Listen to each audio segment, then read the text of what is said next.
Yo, what's good, warriors? Welcome on in. Come on in and have a seat, just like Wuchang just told you. But welcome on into the online gaming man cave. I'm your main man, BuiltUpRealNice, and today we're bringing divine punishment to the one and only Dragon Emperor Zhu Youjian. Now, I don't know if I pronounced that right, but it's basically the reborn. We're doing this with the cleanest, easiest boss destroying build in Wuchang Fallen Feathers that I have been running this first playthrough. So let me show you how to melt this boss with the Empyrean Greataxe and the God tier Bo Magnus spell combo. Let's dive in, but before we do, make sure you hit the like and subscribe button kindly for more content of this nature on Wuchang Fallen Feathers and other Souls-like games. But let's get into this build. All right, Wuchang, let's get busy. Apologies. So for the armor, we went with the whole Ming set. I was going for defense, defense, defense. So I went with the Ming helmet, the Ming general attire, the Ming's arm guard, and the Ming's general riding boots. For the pendants, I went with the dragon fish pendant, which increases your maximum stamina. And I'm telling you, that bar goes way out there with this pendant. This pendant is really probably the biggest thing you need in this build. For the twin infant pendant, it increased stamina recovery, so I can increase that bar back really fast. And then the Dracolich pendant, which basically you don't flinch against roars, and this guy roars a lot in his first phase. So if you're not flinching in your first phase and able to get out the first phase quickly, you still got a lot left in your inventory to take against him in the second phase of this boss. For the spell, the Echo of Bo Magnus, this basically actually creates a barrier around you that can withstand damage. You're gonna need this in the second phase. If you haven't fought Bo Magnus, you need to go fight her, get this spell. It is essential in this boss fight, and it is highly recommended. I actually stopped this fight, went back to fight her to get the spell to go back and fight this guy, and I took him out within maybe 15 to 20 minutes. For heals, I had 13. I have 13 now, but I think I had 10 or 11 at the time. And if you're wondering how I got all those heals, I'll let you know that in a minute. Temperance arm, I had 3 bunnies, throwing some extra heals just in case he continues to wear you down and take you out. But it's a lot of dodging in the first and second phase. And if you master his dodging, you can take him out quickly. This is my level. At the time, I was 103 during the fight, and I was able to take him out. Right now, I'm 108. But if you want to screenshot this and look at my attributes, go right on ahead. All right, let's go into our temper arm. What I used was flame, bone needle flame. That's all I used in the temper arm, and because the flame burns them down. I mean, it's unreal how quickly he burns down in the first phase when you got your flame on him. For the benediction, this is what we're using. You can screenshot that, but basically I put my benediction around stamina and stamina recovery because stamina is imperative in this fight. And if you don't have a lot of it or you're not recovering it fast enough, you will die in this fight. For my skill tree, you probably wonder how I got all those heals. It's because I have the left side of my skill tree maxed all the way out for the most part. There's some good farming areas in this game if needed, so I highly suggest. I actually just posted a farming video that you can go check out a couple of days ago if you're trying to level up quickly before these bosses. My axe side is leveled all the way out completely.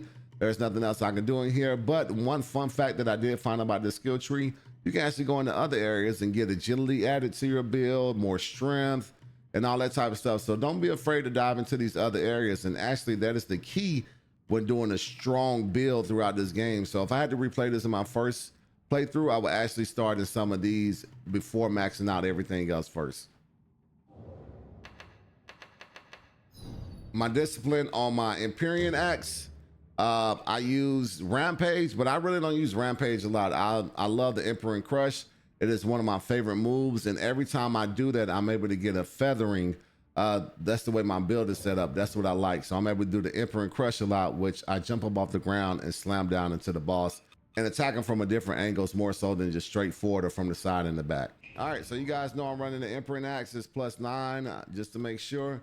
When you go into this fight, take your time, learn his moves. I'm going to show you what to look out for in the first phase and the second phase, and then you'll be able to take him down.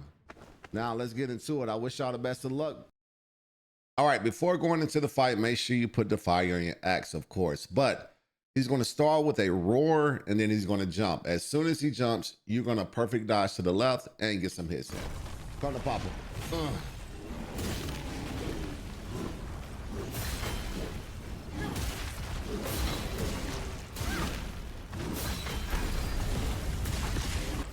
Another move you want to watch out for in the first phase is when he hits the ground and then ice comes up. It's basically just a dodge, and then you want to work your way back to the left of him to get some more hits off. Pay close attention. Dodge, dodge. Now, I was unable to get an attack off, but when he pounds the ground 2 times in his next move, just know he's going to jump again. He's going to jump towards you, and that's when you're going to dodge to the left again to get some more hits. Sit. The jump.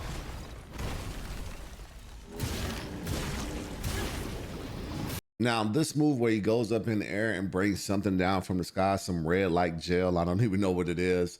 I literally take that hit. You can dodge it perfectly, but I just take the hit and I really just wail on him at this time and point to take more damage off.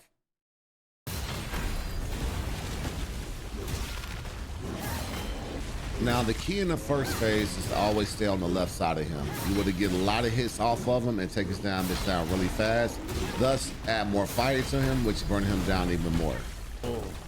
Now, he does a big roar in the first phase too, but because you have on the roar pendant, you can remain on the inside of him and get some additional hits. Watch how he roars after my combo and me adding additional damage to him.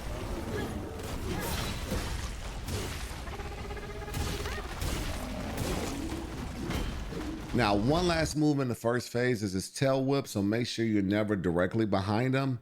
And also, he does a claw sequence where he goes left to right. And if you get caught on his right side, you can always perfect dodge back to his left side to get those inner hits in. Hey. Come here, Bubby.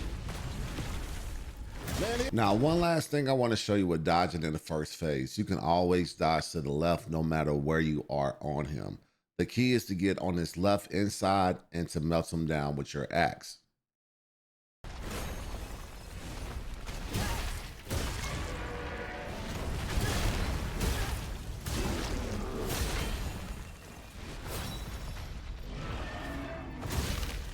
Now, if you manage to get too greedy and end up on this right side at the wrong time, you will get taken out, but just bounce right back up. And this is where I love the axe Empyrean Crash at, because you literally can shoot off into the air and crash down on him, thus breaking his posture if you've been doing the damage in the first phase.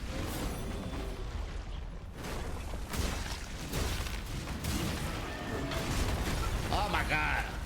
Do you not? I take off on you. Take off again. Now, if you manage to break his posture, get some additional hits in before hitting the finishing move. This would allow you to get more damage down on him and get you into the second phase faster. Watch how I get the additional hits in and then take him out. Look at that thing chunking. Chunk! Get him out of here! All right, now in the second phase, he's gonna start with a huge orb that comes at you. You can perfect dodge that, and then he's gonna shoot some projectiles to come at you, and then let him come to you after that. Wait, where did my heal go? All right, so I didn't dodge perfectly on that, but it can be dodged perfectly. But after that is done, I always allow him to come to me. That way I'm better prepared and not just rushing in, going too aggressive.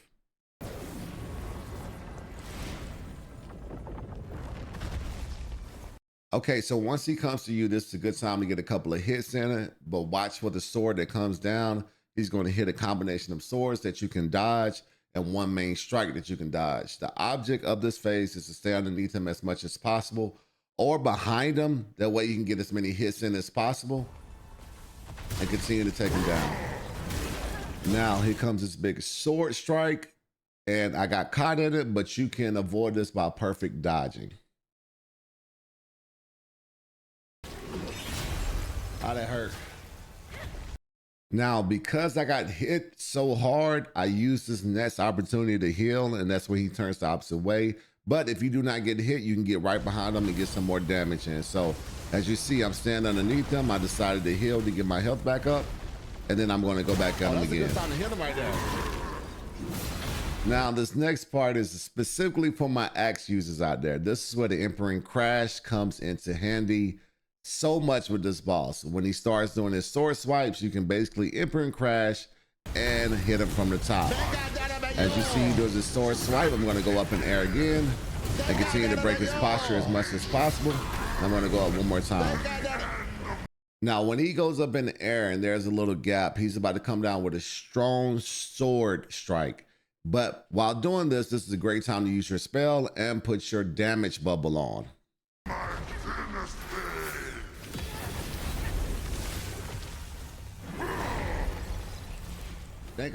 Now, after he does that, I'm working my way back to his left side like I did in the first phase and stand underneath him and getting some attacks in. And I'm going to repeat this cycle over and over again with my Empyrean Crash just to avoid the sword swings.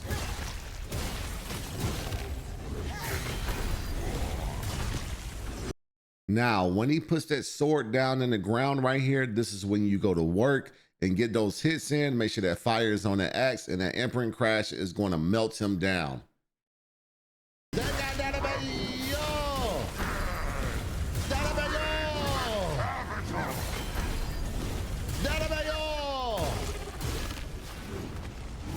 Now, don't become overly confident in this phase. He's going to come out with a set of sword swings that he does like he normally does, but I didn't perfect dodge them and I actually got hit on my ass. So watch out for that.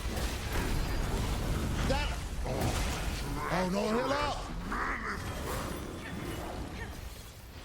Now, when you see him doing this move right here, he's about to go up in the air, go up in the red cloud and come out another. This is when you want to get on his left side again and melt him down for the finishing job. It's the Dank I down yo. Dank I down yo. Dank I down yo. Dank I down yo. Dank I down yo. Dank I down yo. Don't mind my screaming. My chat was trying to teach me some anime words, and obviously I was not saying them correctly, but that is the build, and that's how you take down the Reborn and this boss. Make sure you hit the like and subscribe button for more content and builds of this nature. I am doing an axe run in my first playthrough and absolutely enjoying it. So you guys sit back and relax and enjoy the vibes. This is Online Gaming Man Cave, and once again, I'm your man, BuiltUpRealNice. See y'all in the next video. Peace. Axe build, baby. That's the way you do it.